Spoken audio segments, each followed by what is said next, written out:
दोस्तों, मेरा नाम है विजय कुमार। आप देख रहे हैं कॉमिक्स पिटारा चैनल को। तो चलिए दोस्तों, राज कॉमिक्स में इस शानदार कॉमिक्स को शुरू करते हैं जिसका नाम है सांप का अंत। तो आप देख सकते हैं इसका कवर पृष्ठ जो कि कुछ इस तरह का है। तो चलिए इसकी शानदार स्टोरी को शुरू करते हैं। परी लोग कहते हैं वहाँ की प्रत्येक वस्तु बेहद सुंदर, अद्भुत एवं अतुलनीय है, किंतु ये भी सच है कि चार हीरो के बीच पड़ा कोयला हीरे जैसी सुंदरता एवं चमक ग्रहण नहीं कर सकता। परी शूलनखा।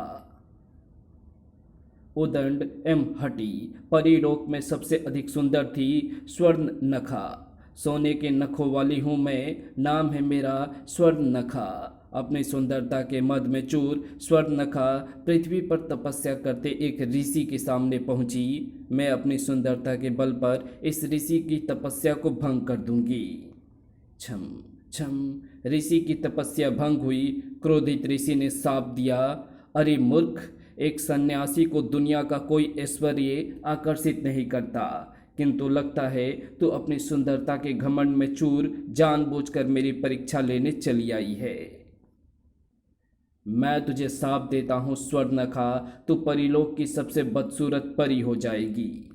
उस दिन के बाद ये गई थी ऋषि की तपस्या भंग करने और लौटी अपनी खूबसूरती भंग कराकर। स्वर्णनखा के नख अब सोल के समान हो गए हैं। सोलनखा बिल्कुल ठीक, आज से ये स्वर्णनखा नहीं सोलनखा है।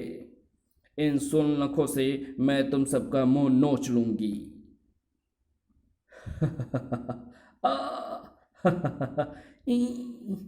मैं सबको अपने जैसा बना दूंगी ताकि फिर तुम में से कोई मेरा उपहास ना कर सके। परिलोक में दहशत मच गई। परियों में दहशत फैल गई। सोलनखा आ रही है, भागो शीघ्र ही। परी रानी, हमें सोलनखा से बचाओ, राक्षसी बन गई है वो, उसे दंड दो, दंड दंड। परी रानी की जादुई छड़ी घूमी। परिलोक के रक्षक प्रकट हुए। आज्ञा परी रानी, सोलनखा को पकड़कर हमारे सामने पेश करो। उधर सरोवर में स्नान करती सोलनखा चौंक पड़ी। परिलोक के रक्षक ये सब इसी ओर आ रहे हैं, मुझे भाग निकलना चाहिए। चारों रक्षकों ने सोलनखा को अपने घेरे में ले लिया। भागने का विचार त्याग दो सोलनखा, तुम परिलोक की अपराधीन हो, हम तुम्हें लेने आए हैं। तभी धड़, ओह ये क्या! वो था राक्षस खूंखार। एक स्त्री पर चार चार अपनी ताकत दिखाते हो, खूंखार तुम्हें इसका मजा चखाएगा। धड़, आह! एक रक्षक की कलाई से निकला जाल, तुझे जादुई जाल से बांध कर मारूंगा। जादुई जाल। तड़, चटाक, अरे इसने तो जाल तोड़ डाला। तड़ाक। खूंखार का सामना करने के लिए परिलोक की पूरी रक्षक सेना भी कम है। वाह, तुमने तो मेरा मन ही जीत लिया खूंखार। क्या सच स्वर्णनखा? मेरा नाम सोलनखा है खूंखार। सोलनखा बना दी गई हो तुम। पृथ्वी पर उस ऋषि के सांप ने तुम्हें सोलनखा बना दिया है, किंतु तुम मेरे बारे में इतना कुछ कैसे जानते हो? स्वर्णनखा के रूप में तुम मेरी रग रग में बसी हुई थी। मैं तुम्हें पा लेना चाहता था, लेकिन प्रेम को जबरदस्ती प्राप्त नहीं किया जा सकता सोलनखा, इसलिए मैं कभी तुम्हारे सम्मुख ना आ सका। आज जब तुम्हें संकट में देखा तो तुम्हारी मदद करने चला आया। ओह खूंखार, क्या तुम आज में मुझे पसंद करते हो? मैं तुमसे विवाह करना चाहता हूँ सोलनखा। शायद यही कह देना बहुत होगा, लेकिन परी रानी को यह कभी मंजूर नहीं होगा कि मेरा विवाह एक राक्षस जाति के। जब हम यहाँ रहेंगे ही नहीं तो परी रानी हमारा क्या बिगाड़ देंगी? हम पृथ्वी की ओर चल रहे हैं सोलनखा। पृथ्वी के एक ऋषि के शाप के कारण ही तो तुम्हारी ये हालत हुई है। तुम्हारी इस हालत का जिम्मेदार पृथ्वी का मानव है। इन मानव को तड़पा तड़पा कर मारूंगा मैं सोलनखा, जिस प्रकार पृथ्वी के एक सन्यासी ने तुम्हें शाप दिया। उसी प्रकार तुम भी इन पृथ्वीवासियों को साप दो। पृथ्वी पर जल के बिना जीवन असंभव है। शूर्पणखा, साप दो कि मैं साप देती हूँ कि इसी पल से पृथ्वी पर जल की एक एक बूंद में विष घुल जाएगा और जल का सेवन करते ही प्राणी तुरंत मृत्यु की नींद में सो जाएगा। तुम परी हो शूर्पणखा, तुम्हारा साप विनाशकारी सिद्ध होगा। जल का सेवन करते ही मानव के प्राण निकल जाएंगे और हम उनका खून पीकर अपनी प्यास बुझाएंगे। गोमुख झरने से आरंभ होता था सागरपुर नगर। नगर के लोगों की जल की आवश्यकता को पूर्ण करता था गोमुख झरना।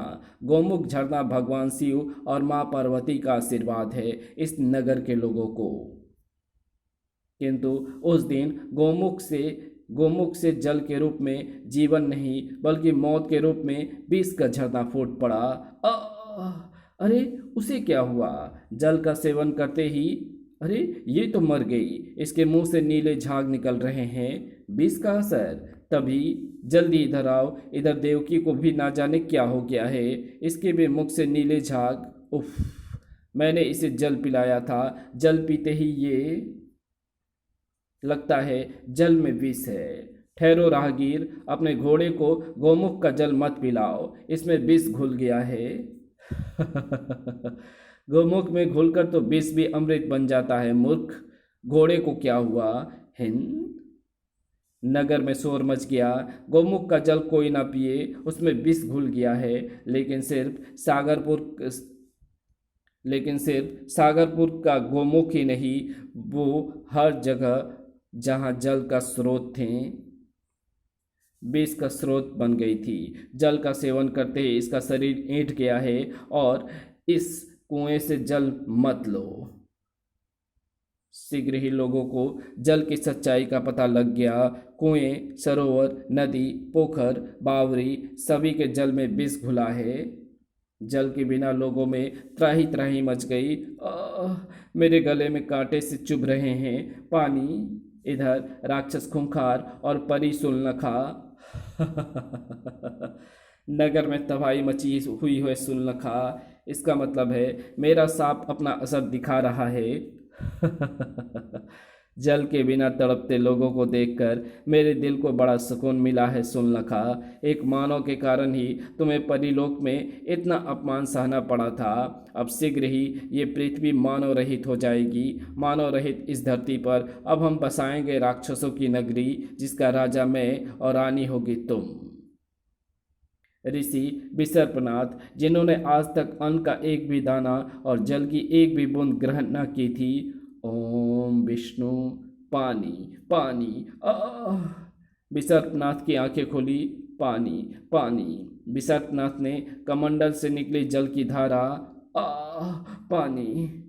दूसरे ही पल तड़प रहा शरीर शांत पड़ गया और मुंह से झाग निकलने लगा और कमंडल का जल अंजलि में पलटते ही क्रोध से सुर्ख हो उठी विसर्पनाथ की आंखें। कौन है मेरे हाथों इस निर्दोष इंसान की हत्या करवाने वाला असली हत्यारा?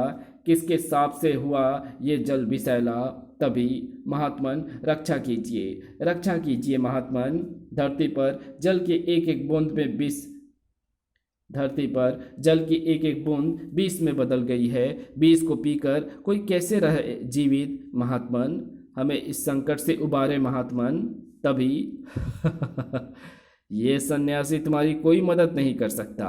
ये परीलोक की परी और अब मेरी अर्धांगिनी शूर्पणखा का साप है।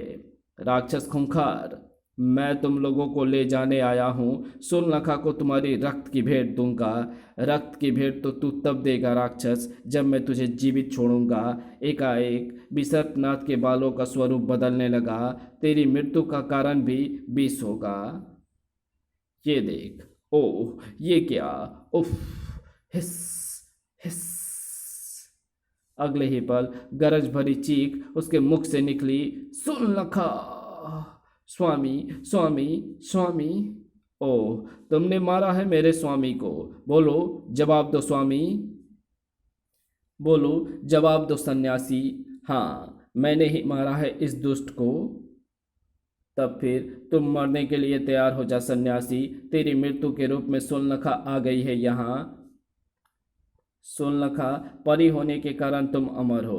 तुम पर मानव के प्रहारों का असर नहीं होगा। तुम स्त्री भी हो, अतः मैं भी तुम पर प्रहार नहीं कर सकता। तुम चाहो तो मुझे मार सकती हो। अपने स्वामी के हत्यारे को मैं जीवित छोड़ूंगी भी नहीं। एक ही बार में गर्दन धड़ से अलग कर दूंगी। ओम विष्णु खचाक, ओम विष्णु खचाक, ओम विष्णु। मेरे अग्नि प्रहार तुझे जलाकर भस्म कर देंगे। विश्वनाथ के चारों ओर अग्नि फैल गई। अरे आग इसे कोई हानि नहीं पहुंचा रही है। आग बुझते ही सूर्पनखा क्रोध से पागल हो उठी। इस बार तो मेरे वार से नहीं बचेगा दुष्ट सन्यासी। तभी मार डालो इसे। यही है वो दुष्ट परी जिसने पृथ्वी पर जल को विषैला कर दिया है। मारो मारो।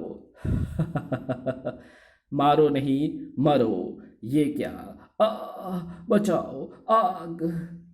अब इस सन्यासी का बचना भी मुश्किल है, लेकिन इससे पूर्व कि सूर्पनखा का हाथ नीचे आ पाता। रुक जा सूर्पनखा। परी रानी, परीलोक के नाम पर कलंक बन गई है तू। मैं तुझे वापस परीलोक ले जाने आई हूँ। अब तुम मुझे अपने साथ नहीं ले जा सकती परी रानी। ओह! तड़ाक, थड़। अगले ही पल बस सूर्पनखा, तूने अपनी परी शक्तियों का जितना इस्तेमाल करना था कर लिया। इसी क्षण से मैं तेरी सारी शक्तियाँ वापस लेती हूँ। तेरी अमरता का वरदान भी वापस लेती हूँ। अब तू जीवित नहीं रहेगी। नहीं, मुझे कोई नहीं मार सकता। मैं अमर हूँ, मैं अमर हूँ, मैं अमर। बाबा, मैं शर्मिंदा हूँ कि परीलोक की एक दुष्ट परी के कारण मानव को इतना कष्ट झेलना पड़ा। बाबा, ये परीलोक के इष्ट देव की माला का मोती है। एक यज्ञ के पश्चात इसे जल में डुबोकर यज्ञ आहुति दे देना। पृथ्वी पर मौजूद जल पर साप का अंत हो जाएगा। विश्वनाथ ने यज्ञ आरंभ किया, मोती को जल में डुबोकर यज्ञ आहुति दे दी। और अरे वो देखो, गाय गोमुख नदी का पानी पी रही है। वो अभी भी जीवित है। इसका मतलब सांप का अंत हो गया। और इस प्रकार सूर्पनखा के सांप का अंत हुआ। चारों ओर प्रसन्नता फैल गई। इसी के साथ ये शानदार कहानी यहीं समाप्त होती है। तो आपको ये कहानी कैसी लगी कमेंट पे लिख करके ज़रूर बताना। Thanks for watching my video.